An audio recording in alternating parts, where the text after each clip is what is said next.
Yo, what's up? This is Remington Steele, and this video right here is not about a beat. Well, it kind of got something to do with a beat. I'm gonna show you how to break out your Kong drum. The 16 pads that's on your Kong drum. Let me create one of them. All right, so the 16 pads that's on your Kong drum. I'm gonna teach you how to break them out into 16 different mix channels, because on the back of your Kong drum you have these breakout inputs, all right? But they're stereo pair. Each one of them are a stereo pair. So if you count them as a pair, two will be considered as one, right?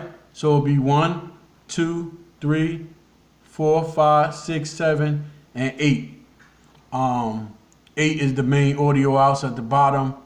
Well, there's not really 8. It's 1 and 2.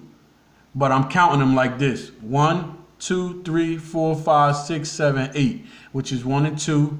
And then 3 and 4 starts at the top. 3 and 4, 5 and 6, 7 and 8, so forth. All right, but that's only 8 inputs because they're stereo pairs. So it's 1, 2, 3, 4, 5, 6, 7, and 8. All right, so how the hell do you get 16 pads to go to 16 different mix channels if you only can hook them up 8 times? Because when you hook one up to something, it's gonna hook them both up. All right, let me show you what I mean. Make it a little easier. All right, so I'm gonna hook up the first 4 of these channels to, and the goal is to get those first 4 channels to hook up in mono on this SSL. All right, so what I'm gonna do is I'm gonna create 4 channels. All right, so I'm gonna go to the top up here, and I'm gonna leave it here so you can see it. So I'm gonna create my first mix channel, all right, which is here. I'm gonna create another one, which will be come right underneath of it. I'm gonna create another one, and I'm gonna create another one. All right, and that's for those first 4 pads on the bottom.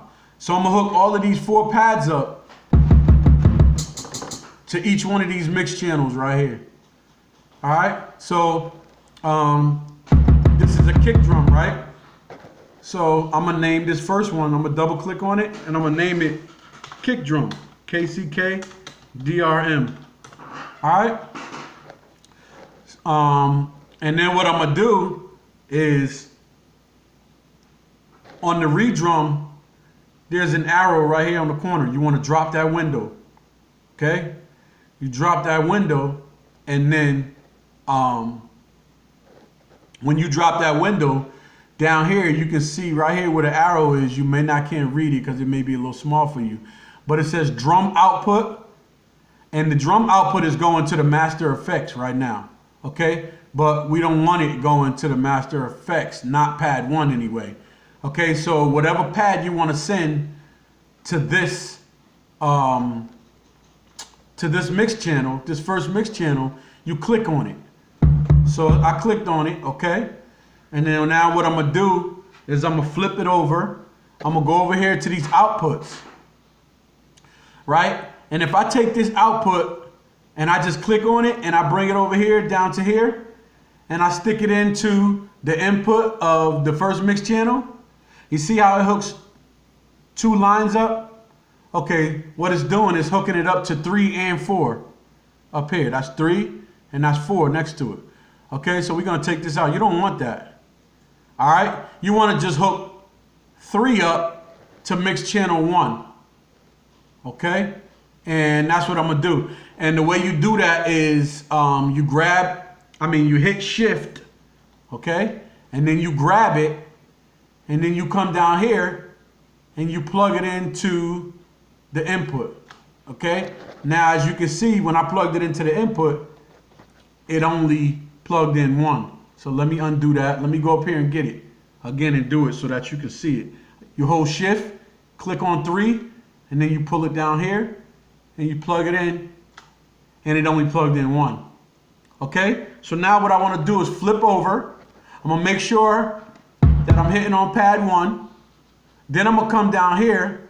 I'm gonna make sure that it's on pad mix channel 1 right here by just clicking on it. See how it's on pad mix channel 2 now, mix channel 3, mix channel 4. So you just want to click on, make sure that it's on the first one that you want this first pad to be on.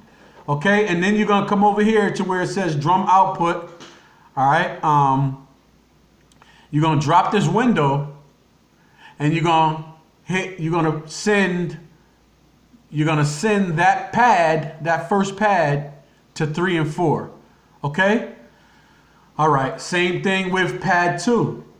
You're gonna go to pad 2. You're gonna click on it. Okay. You're gonna flip over the drum. Well, you're gonna flip over the rack, and you're gonna hit shift. You're gonna grab 4, okay, and you're gonna bring 4 down into the input channel of this. Okay, let me undo this and do it again. Okay, let me go up here and get it again. So you hit shift, grab it, bring it down, and you're gonna plug it right into here. And as you can see, again, only one wire was hooked up. All right, so I'm clicking back over. All right, and I want to make sure that I'm just clicked on this. Okay, so you can click on the other ones. You'll see that they turn blue. But I want to send pad 2, which is highlighted in blue, to mix channel 2, which now is highlighted in blue. And once I highlight that in blue, I come here to where it says drum output, and I'll send mix channel 2 to 3 and 4 as well. Okay, but we got a problem here. When I'm hitting my kick, you're seeing it hit on mix channel 1 and 2, right? When I hit my snare, you're seeing it hit on mix channel 1 and 2. All right, let me explain to you why.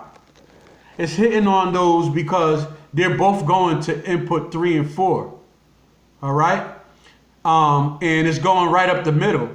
So if you pan channel 2 all the way to the right, and you come over here to the first drum pad, which is the kick, and pan it all the way to the left, now when you come down here, you should see it hitting my kick all by itself on the first mix channel, and my snare by itself on the second mix channel. Okay, and that's how you split them up. Now you have 2 mono channels. Now what that's doing is it's actually making more tracks over here on your SSL, and now you have individual control over those 2 channels on the SSL, where you can put your compression and your effects and so forth. All right, so I hope that this video has helped y'all out a little bit, and I want to thank y'all for stopping in, man. All right, one love.